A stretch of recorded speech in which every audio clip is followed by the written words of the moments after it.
はい、まずですね、生まれは高知です。で、1966年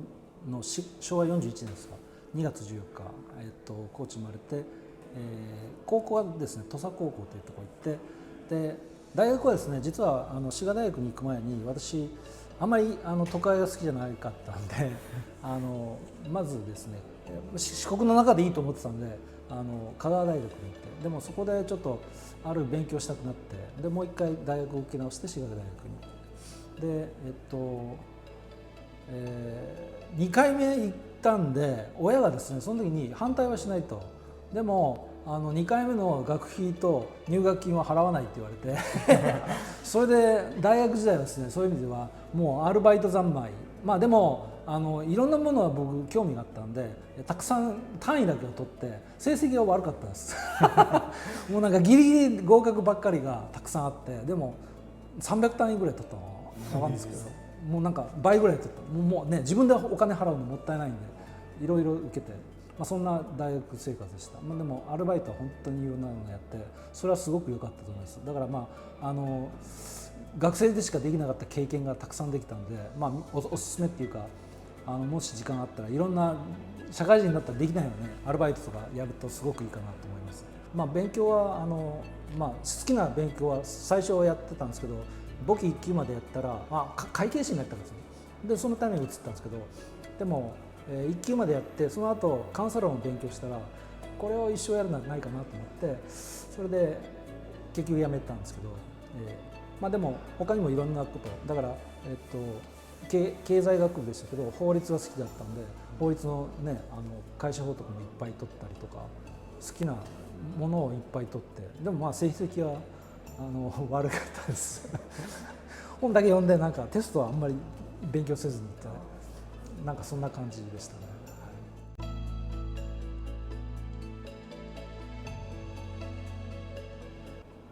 なんですかね、記憶、でもやっぱりアルバイトをやった時の話がやっぱり一番記憶に残ってますかね。勉強したっていうか、その勉強の中身よりも。であとは、そうやって一生懸命貯めたお金で、やっぱり海外行きたいっていうのはすごくあって、小さい時から。でそれで大学3年生の時に貯めたお金で、アメリカに行ったんですよね。でその時に、2週間1ヶ月半の旅行のうちに、最初2週間サンフランシスコにいて、サンフランシスコの州立大学の ELS ですか、語学学校、そこに行ってオンキャンパスでキャンパス泊まりながら、でそこからあとそこで知り合ったスイス人とフランス人と3人で、サンフランシスコで買った$500で買ったボロッボロのビートルで旅したんですね。でグランドキャニオンまで行って、そこからはスイス人にビートルを渡して、であと、グレーハウンズでバスでずっと横断してニューヨークまで行って、ニューヨークから帰ってきたっていう。本当にね、まだ英語は片言しか喋れない。でもすごく楽しかったし怖かったしでも初めて自分でお金を貯めたお金で、切符でね、チケットでやっぱアメリカの大地に着いた時は本当に嬉しかったし、本当に物理的にキスしましたねわーって来たぞーって憧れだったんで。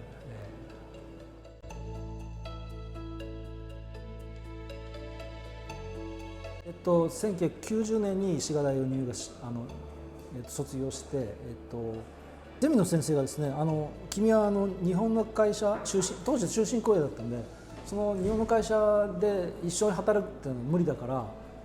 秋っぽいから、だから世の中にはコンサルティングっていうか、当時はまだそういうインダストリーすらないし、言葉もまだ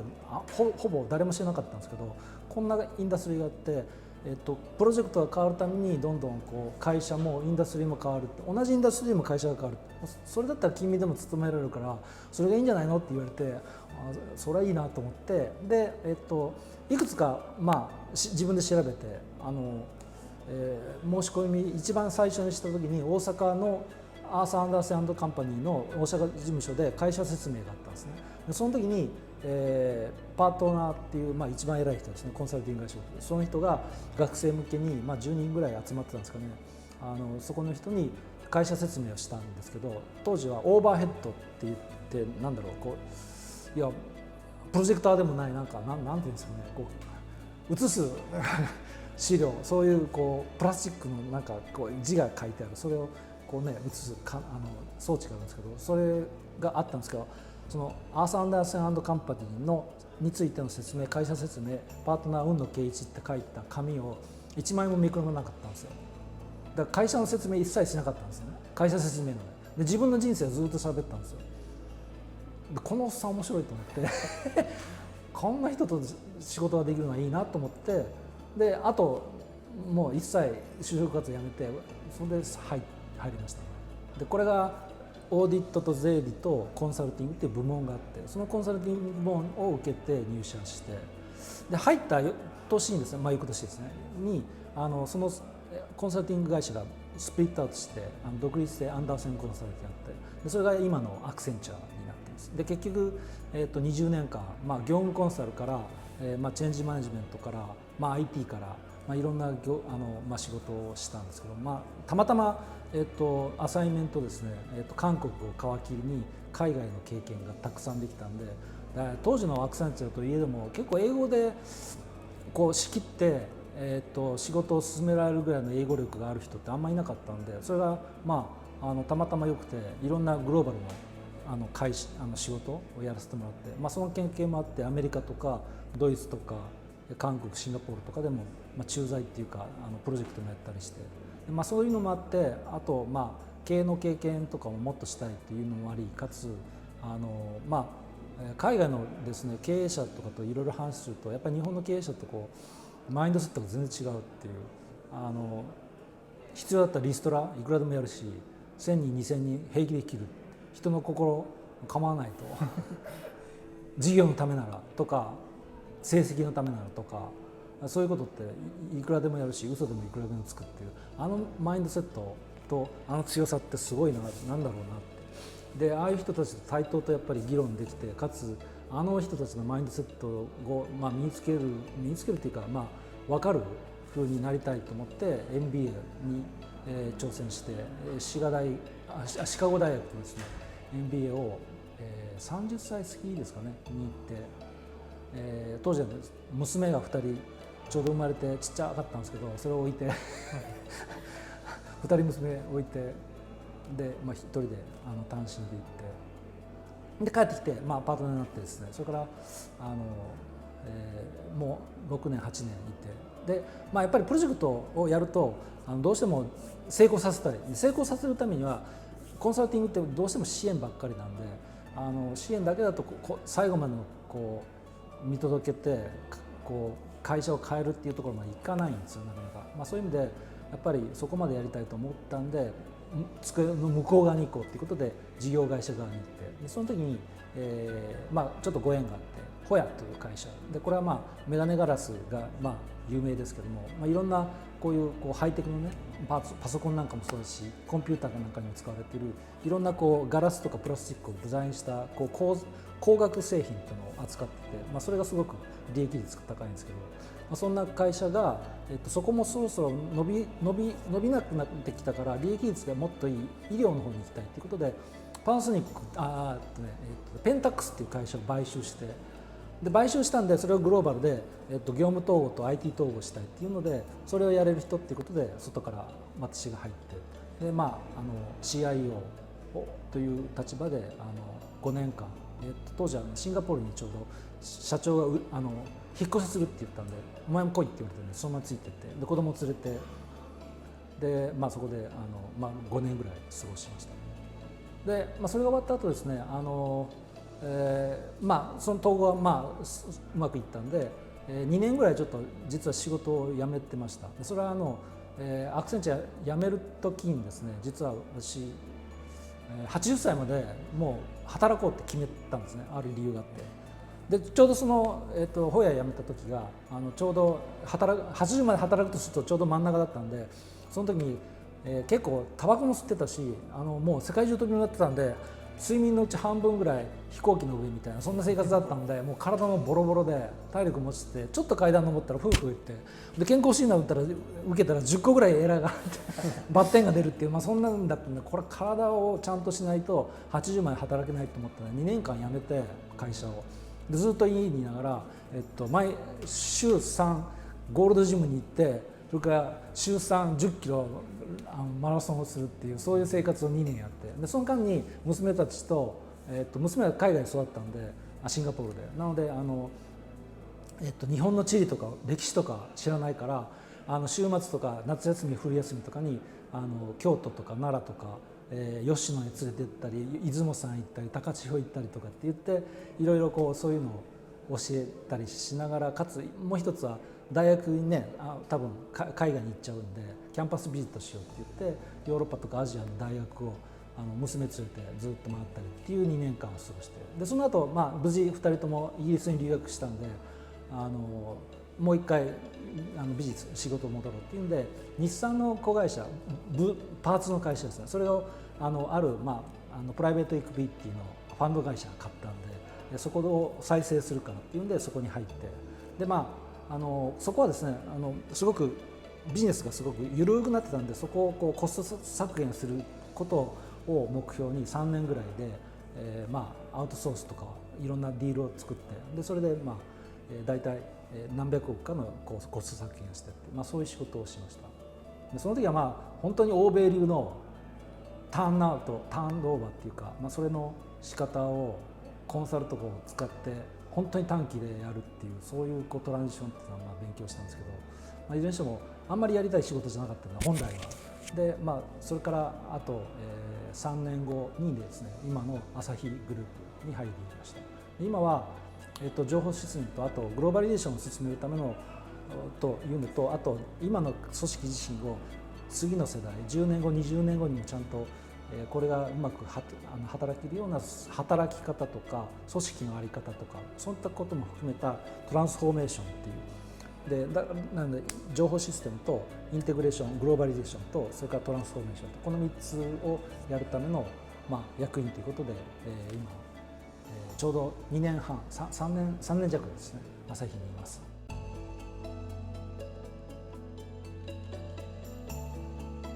すでに、コンサルティング会社で10年以上いたんで、いろんな学問の知識としてはほぼ埋まってた。でもファイナンスとか体系的に多少こう漏れてるところあったので、それは補いたいというのが一つなんですけど、でもやっぱり、海外のグローバルの経営者なんかといろいろお付き合いしてると、やっぱり日本人で日本で育った日本で会社をずっと来た人と明らかにマインドセットとして意思決定の速さとか思い切りさ、日本の経営者って100のうちなんか60、70ぐらいまで分かったらそこで意思決定するんですけど、彼らって20ぐらいで意思決定するんですね。だから早いし、でも思い切ったことやるで、ダメだったらすぐ引き返すということをやるんですけど、それってどういうだって背負ってるものすごいわけですよ。でもそれでもやってしまうっていうのはどういうマインドセットなんだろうと、どういうことを訓練なり、どういう議論なり、どういう考えを日々持ったらああいうことができるんだろうっていうのをすごく知りたくて、そのつもりで入りました。でも結果としてすごく良かったのは、そういうのも良かったんですけど、もう一個は、英語でやっぱり、議論会議で発言するだけじゃなくて、仕切ろうとか、経営トップを説得するとかっていうようなシチュエーションってなかなかそんなにないんですけど、ないし、なかなか日本人でできる人いない。でもそれを経験ができて、それはすごく良かったですね。だから日本のやっぱりグローバルな会社でもトップでも CXO でもそれができる人はなかなかいないんで、そういう意味ではそこでは僕は競争優勢が自分の中でできたなというふうに思います。そこが得られたことですね。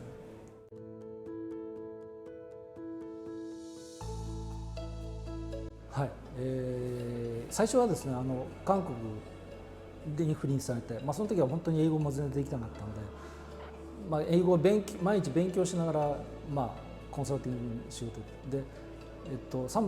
お客さんもサムソンだったんですけど、サムソンの会社ってすごい厳しい会社で、来て赴任されてもこいつダメだと思ったらもう翌日いないっていう、そういうだからもう毎日自分が残れるかどうかって、そういう緊張の中でずっと仕事したっていう。だから毎日もうほぼ徹夜でずっともう自分で勉強しながらそれを明日のアウトプットを出していくっていう、そんな感じですごく大変で、一方で英語も勉強しなきゃっていうんですごくそれは大変でしたね。だからもう半年でプロジェクト1回終わったんですけど、もう本当帰りたいと思ったんですけどうまくいっちゃったんでそれはパイロットのプロジェクトあと1年いてくれって言われて1年半いて、で結局それは辛かったんで途中で奥さん当時付き合ってた奥さんを呼んで結婚しましたただ新婚生活は1年韓国から始まったんですね。それが皮切りでもおかげで英語ができたし、そこですごくグローバルのプロジェクトでのプレッシャーにもなんとか勝てたし、外人もねたくさんいる中で自分でパフォーマンス発揮できたっていう、そういう中で、自信もできて、でそれができたんで、グローバルのいろんなプロジェクトを任せられるようになってっていうのがきっかけです。でその後アメリカの方ヒューストンで2年ぐらいとか、ドイツで半年ぐらい、シンガポールで1年とかっていう、そんな形でいろんなところで、プロジェクトできたっていうのはすごく面白かったですね。ででも苦労したのはやっぱり、価値観が全然違うし、で、皆さんねグローバルの仕事したいとかいうふうに思ってかったらカルチャーマップっていう本もあるし、なんかいろいろあるのでそれを読んでもらうと日本人の特性と、例えばヨーロッパ系でもヨーロッパでも例えばドイツとかイタリアってゲルマンとラテンって全然違ったりするんですけど、そういう違いを見るとすごくよくわかるんですけど、ハイコンテクストとローコンテクストとかって言うんですけど、あうんで喋るっていうのがなくなるんで、言葉の正確さとか説明する量とかをしっかりやらないとダメだとかっていうのとか、あとそうですね、例えばね、僕今の会社の前の会社ってマレリっていう会社、カルスニック回線っていう自動車の部品の会社なんですけど、これが日本の会社なんですけど、イタリアの同じぐらい1兆円同士、売上1兆円同士ぐらいの企業が買収したんですよ。でイタリアの会社と日本の会社の違いで、これは例えばイタリアの人って30分遅刻が当たり前で、世界で一番大切なのは食事で、2時間ぐらいお昼ご飯食べるんですね、彼が。で最後は空気は読んだことがない読めないじゃない、読んだことがないんですよ。でそういう人たちと仕事をしないとダメっていうのはすごいやっぱりプレッシャーというかストレスにもなる。でもそれはそういうもんだって、バックグラウンドとか、別に悪気はないわけで、そういう意味ではまずは彼らのこととか背景とかをきちんと理解してリスペクトする。でもその中で共通の部分、いい車を作りたいみたいな情熱はイタリア人は死ぬほどあるし、これ日本人も同じで、その辺の共通で絶対共感できるところをつかみ合えば仕事ができるって、なんかそういうのがすごくコツとして分かりやすい。でももう最初は全く違うんで、例えばイエスってお前言ったよなとか、いやこの仕事をいつまでやる、来週までやる、コミットメントするよね、コミットする、できてないって、なんでだって言ったら、いやあの時はそう思ったんだっていうねで、いやよし、人ってそういうもんだろうって、気持ち変わるじゃんとかっていうのをこんな人とね仕事するの本当大変なの。でもそれはそういうね、悪気もないし、でもだからといって悪いね仕事をしたいわけじゃなくてっていう、そういうのはいろんなのあるんですけど、でもやっぱり共通のところを見つけて、そこを土台にやるとやっぱ共感もできるしって、なんかそういうことかなと思いますね。そういうのがやっぱりグローバリゼーションだし多様化かなと思います。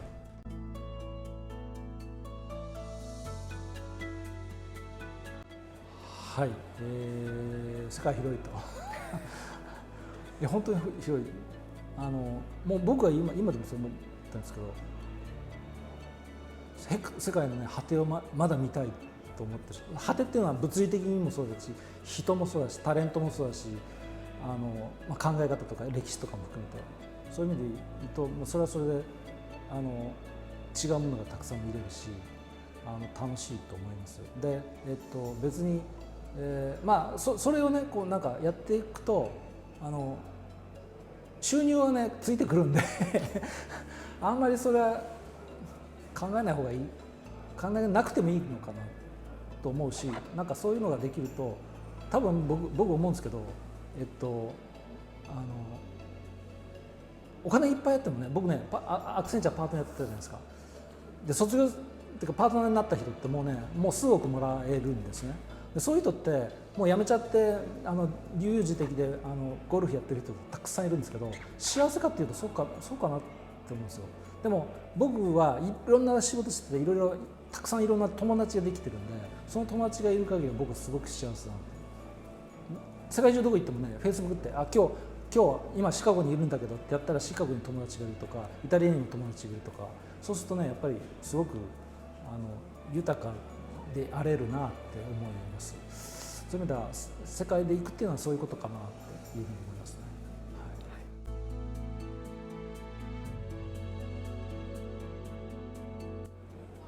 ね。学生の間は、勉強もそうかもしれないですけど、学生のうちにしかできないこと、アルバイトとかもそうだし、僕バックパッカーでね旅行とか今できると思うし、お金貯めたらそういうことをぜひやってもらったら方がいいと思います。勉強はね会社入ってからもいくらでもできるし、就職も2回でも3回でもできるしすごい学生の時間はそういう時間の使った方が、就職も大変だしちゃんとしないとダメかもしれないですけど、僕はそっちの方が大切かなというふうに思います。以上ですそれでは本日のインタビューを終了させていただきます。本日はありがとうございました。はい、ありがとうございました。頑張ってください。よろしくお願いします。